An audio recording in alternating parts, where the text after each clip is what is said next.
So, not an ideal matchup, but going against an Alex Pereira. So, we're definitely going to have to try and grapple or try to sneak in these body kicks. So, with Luke Rockhold, thankfully, Pereira, his switch stance isn't that high. It's at an 80. So, he'll have to stay in orthodox. So, we can try to land some of these clean body kicks. Go a couple of body hooks, too. Good. First body kick off. And early on, I don't want to take too much damage. So, alright, that's a big miss. Go here. Still in the cage. I'm going to shoot, take him down. So we get that chain. Perfect. Alright. So, going against Pereira, Pereira has crazy power. We're very well aware of that. Solid block, solid health stats. So what I generally try to tell players to do is when you're going against a higher rated fighter, usually trying to win the chin battle is a very tough thing to do. So your body work is going to be your best friend because that saps away the stamina, which lessens the amount of damage it can deal out to you. Of course, their stats still matter, but it just helps you in slowing down the fight. And if you have a grappler like somebody like Luke Rockhold, that threat of grappling is going to help immensely with setting up what you need to set up. So right now, we got 5 rounds to work. I've never been too much of a fan of all these fights having to be 5 rounds, but we're going to use this as an educational experience as opposed to just trying to run through the guy. And of course, if you guys haven't tuned into my most recent video, it is with regards to the ref timers in every position. That's going to be linked in the description for this video. I might also do that. Basically telling y'all how to work like a gamesman on the ground. If you got an opponent that won't open up, little tips like this is going to force them to have to move and be active. Otherwise, you're just going to use the clock against him. You're just going to posture up one more time. He's going to chill right here. I think another thing too with Luke Rockhold, he suffers from a bit of tall man syndrome. So it makes it really difficult to box in the pocket with him. Whereas a lot of other fighters, like, you know, even Adesanya, who's a little bit taller, you can still box with him pretty well. Guys like Robert Whittaker in the middleweight division, you can throw some body kicks and you can box with them pretty well. In the other divisions, you can kind of figure out who can kick pretty well and get away with it.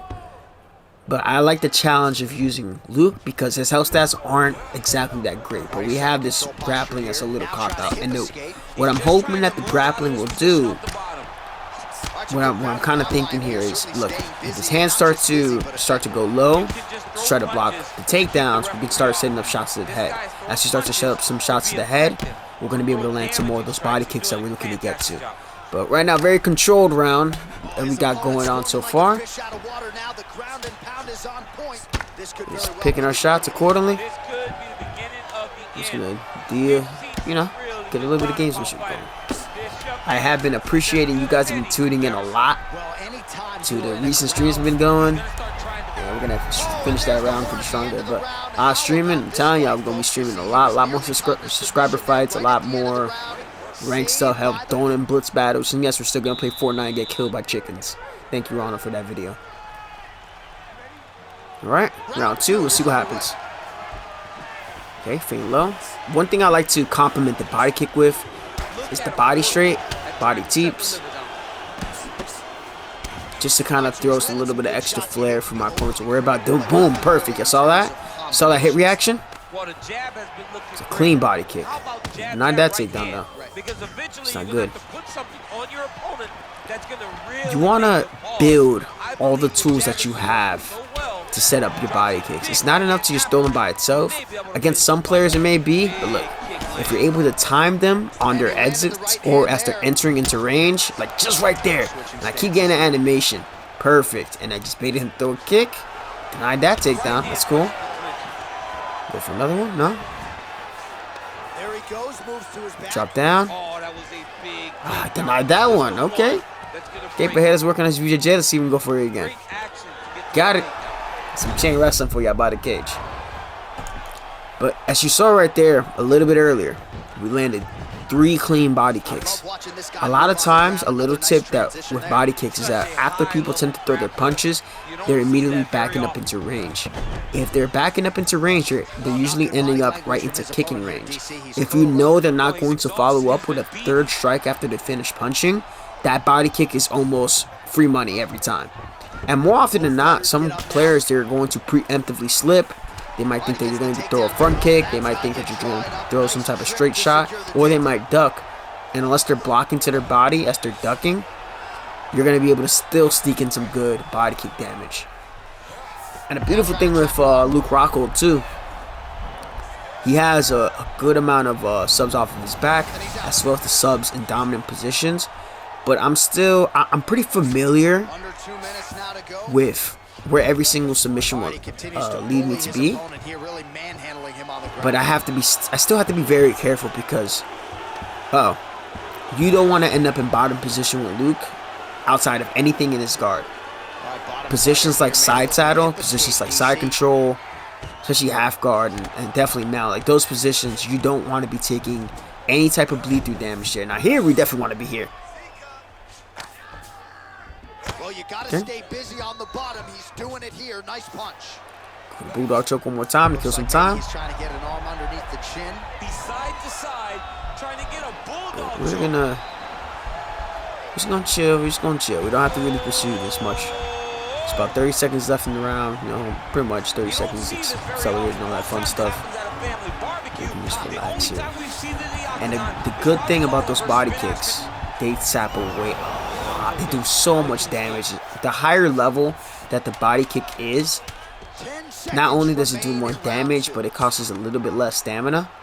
And for the body kicks, anything that's coming from the rear side tends to take a little bit more stamina than shots that come from the lead side. That's in my stamina tips video. Look at that, beautiful. The stamina tips video, I was explaining everything from the lead side costs a little bit less stamina than the rear side. So you really have to make these rear body kicks count if you're trying to set them up. Notice, he's trying to sidestep because I was throwing those body teeps. And because he's trying to sidestep, he's also making himself even more vulnerable to the body kick. Alright, start the third round. No touch. Feint the body kick. To go for body side kick. Good. Into the body. There we go. Nice shot to the body. Woof. The head across is a problem. See, now he's trying to do what we're doing to him. Trying to land body kicks, but look at that. Just like I said.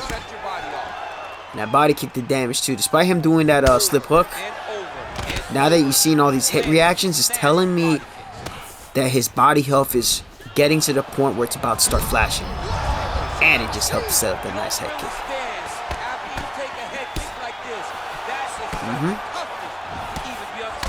Another good thing too, when you're going against somebody like Pajeda, you're not really worried about grappling in terms of takedowns. You're more concerned about the clinch strikes, if anything else. He's getting real egregious now. So we're just going to try to put a little bit on the outside. Feint a few body kicks. I meant to feint that. That's cool. Stab at the body, stab at the body. I'm just going to play the edge, play the edge. That's a bad whiff. That's a bad whiff. Kind of sucks for Luke Rockhold too. You know, he lost that bare knuckle fight. You could tell he really loves combat sports, but I think he'd do better just focusing up on grappling. Good to know, buddy. Good to know. Okay. Teep. Switch kick. Ooh. Now that's something I didn't know. I wasn't aware that if you throw the body kick, when somebody's trying to throw a pull upper, it can stop the shot from landing because you're attacking the arm. That's interesting. He's throwing a lot.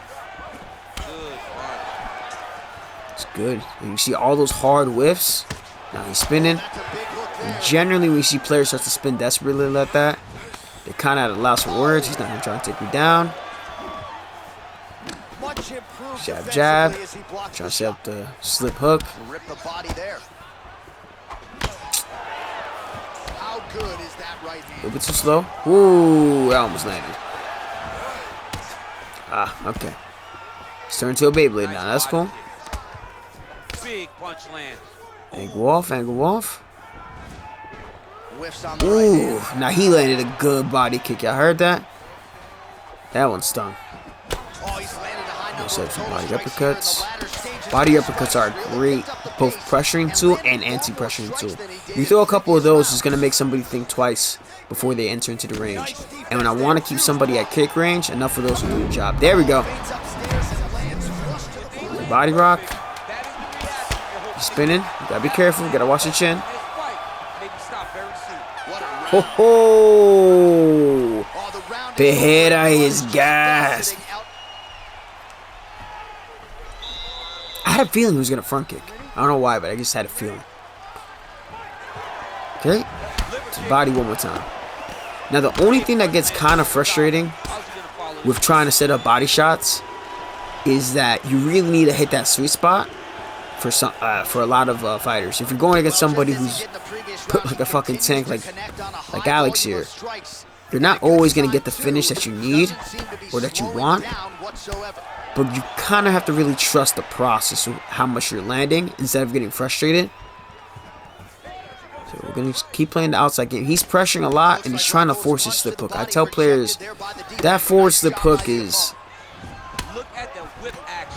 It's like a... Kind of like it's a cheat for skill, per se. Oh! Ooh. Okay, it does like remove a lot of threats, but... He also has some busted tracking where it lands a lot when he's not supposed to. Nebo, that's cool.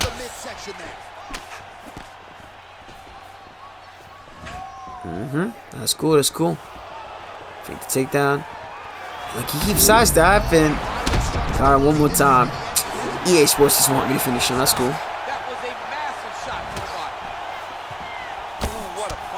And keep working, keep working. He's feeling it now. Nice combination there by Rockhold. He touches Rockhold with the right hand there.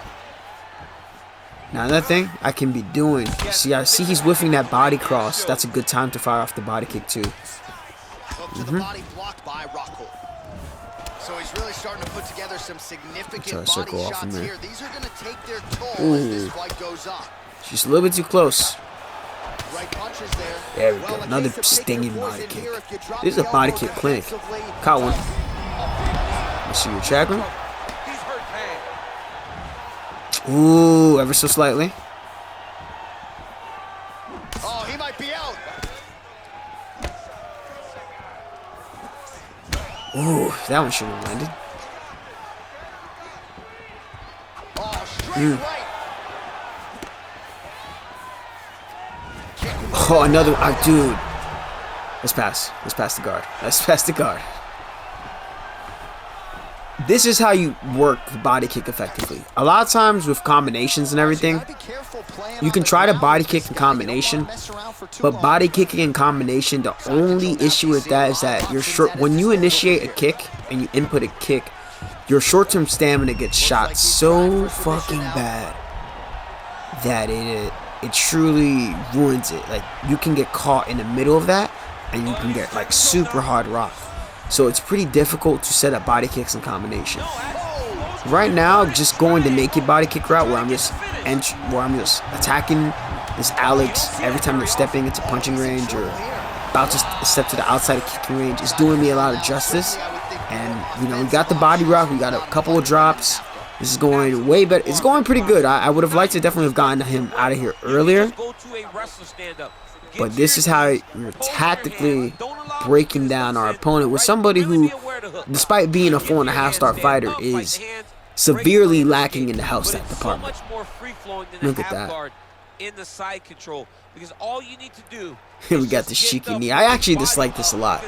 Like, it was cool when I first saw it, but I dislike it a lot. It has a lot of priority over some stuff. But you know, the body kick, it's a beautiful way to discourage people from slipping.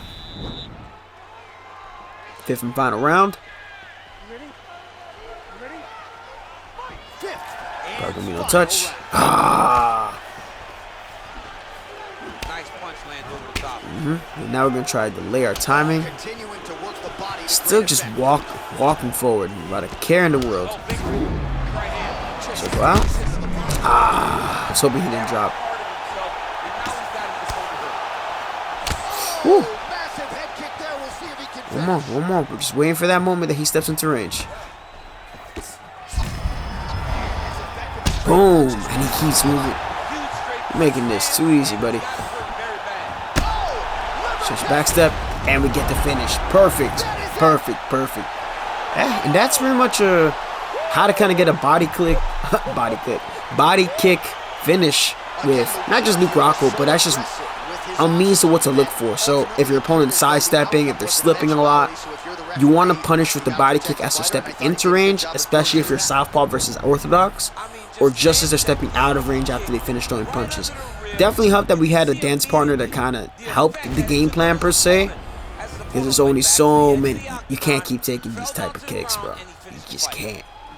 And this is a beautiful, beautiful finish to get. So hopefully this kind of helps you get an idea of what to look for when you're looking to get body kicks on UFC 4.